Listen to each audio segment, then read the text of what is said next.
Welcome to the Spotlight segment. This is a segment dedicated to interviews with developers or interesting happenings in the world of Android. And now for this week's episode, here's your Spotlight. Let's now turn on to the Spotlight segment. And this week, we're looking at the Galaxy FE watch.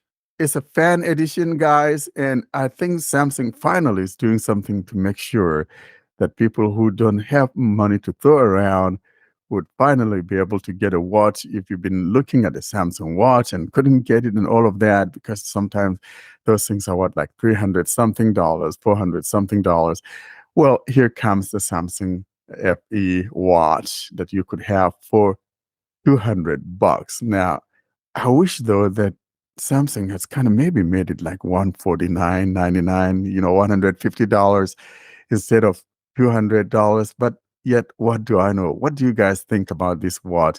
Is it worth the trouble? I mean, it's a smaller watch. Probably if you have a girlfriend or whatever, maybe it will be perfect for her. It kind of so reminiscent of the Galaxy Watch 4 that I got a little while ago, and I found out it was too small because it was a 40 millimeter.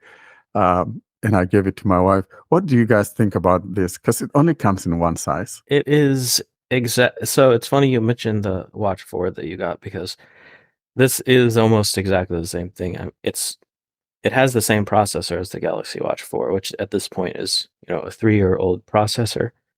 So it's, in my opinion, it's a little more of a rebranding. I mean, obviously, because it's newer, it's going to get more updates than the Galaxy Watch 4.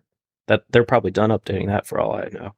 But yeah, I'm with you. I think 200 is a bit much for basically a 3-year-old watch. Yeah, and I think though it may get a price cut. Of course, they always do, but I think out of the gate, $200, it's a little bit too much. And I hope though that maybe they cut it down to 150 or somewhere in there. It will be an entry type of watch for someone. But the good thing, though, like you said, at least it will have the newer OS and will get longer support. I don't know how many years it's going to be supported for, but it's one of those things that one will have to find out. Well, being honest here, I don't think this watch will receive a lot of updates because it's a fan edition version, and Samsung is not always giving the same priority to the fan edition phones and tablets. So this won't be different from these, I guess. And looking at the specifications, it's really not the watch that I should buy. I would consider the battery itself is really really weak. And these days, the watches are in really bigger batteries. And yeah. Yeah, so I hear you. I'm there with you. Talking about Samsung and all of that, they also rolled out One UI6Beta for those of you that are here in the States and in South Korea. So if you have a Watch 6 series, you should be able to get that through the Samsung members. Of course, this is just a beta, and I'm sure maybe next month when they do the Samsung Unpacked, they may roll out this beta to other regions around the world. I'm assuming the watches they released, the Watch 7 series, will have One UI 6 already in it. So I guess they're hoping to be out of beta by then. But just as a warning to everybody, because I installed the beta last year, and I'm not installing it this year because I guess I didn't read the fine print. Once it's installed, you cannot opt out of it. You have to stay in the beta. The only way out of it is to take the watch to an actual Samsung repair center and have them reinstall the regular OS on there. So if you opt into this beta, you're stuck, just to warn you.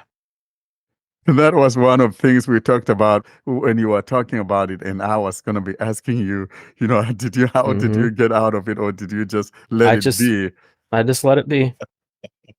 I just waited for it to go stable and got the stable update.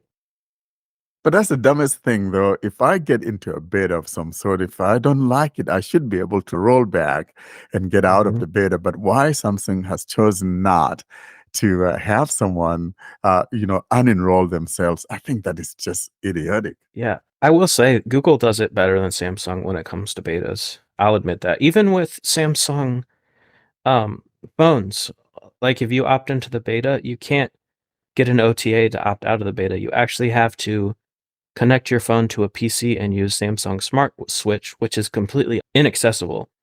So you basically need help, almost need sighted help, to get out of a Samsung beta on a Samsung phone, even.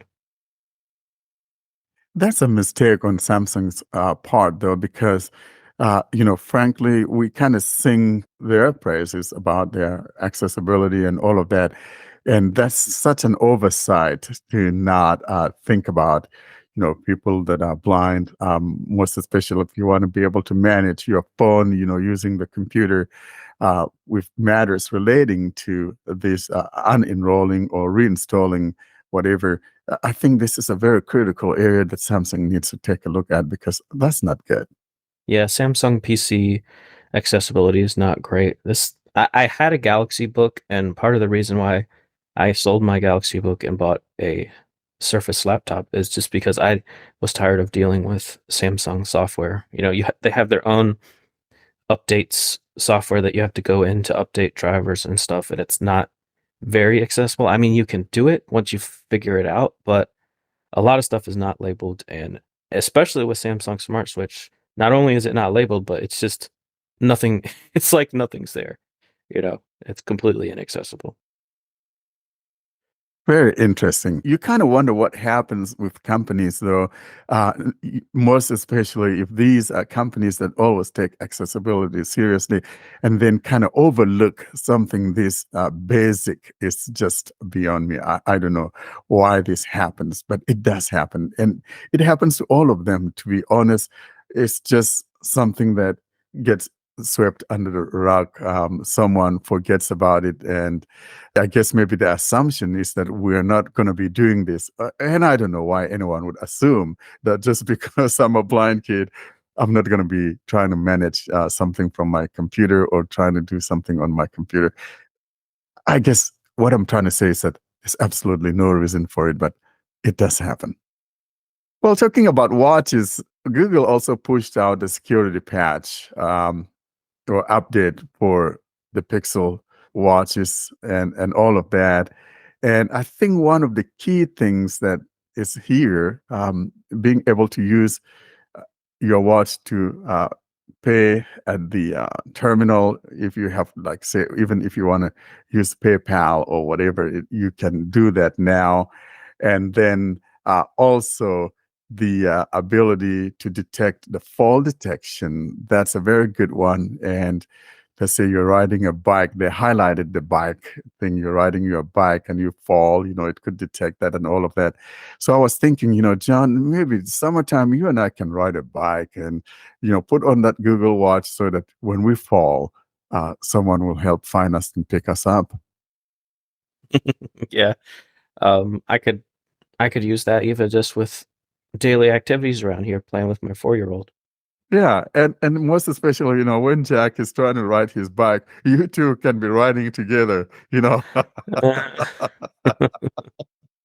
I remember my kids, when we were riding their bikes, and my little girl, 4-year-old, and she had a crash and she didn't want to go back on it. And I had to coax her back into it. I pushed her around. We have a church across here that has a parking lot. And that's where we practice before we got on the street because our streets are nice and quiet. And she didn't know that I had let go, and she was pedaling on her own and realized she was doing it on her own. Yeah, now I can do it. I'm like, exactly. So you and Nice. Jack, you could do the same thing. You get A few one. months ago, we were picking out bikes at Walmart, and he did not want to test any of them. We were trying to get him to test it in the store, and he wouldn't get on any of them. He was scared, and I said, "Look, Daddy could do it." I actually got Exactly. on this little baby tiny bike with training wheels and like rode it down the Walmart aisle. Oh my God. People were like, "This guy is crazy." Yeah, I mean, we still have we have maybe like 5 or 6 bikes sitting there in my garage. We've been talking about putting them out there for people who would like to take them, because as the kids got older, then we changed bikes and we just kept keeping them there. And we just have too many bikes out there.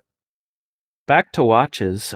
I know we normally don't discuss leaks on the show, but this one made me think of you, Warren. Apparently, there might be a larger version of the Pixel Watch 3. I know you're excited about that. Oh boy, you can say that again. I'm very excited about it because you know what? And I'm looking at it and I'm saying to myself, I got these watches and they're sitting in a door. My whole idea is to be able to wear the watch and leave my damn phone at home. But the watches are too small. I don't like such a small watch. But if we're going to be getting a 45 millimeter Pixel Watch 3 XL, if we get that, you can count on it, John, that finally I'll be wearing a watch and leaving my phone at home most of the time, because I always get the LTE. I just don't see the need of getting a Bluetooth watch. If I have my phone with me, because one must have their phone with them if you have the Bluetooth one.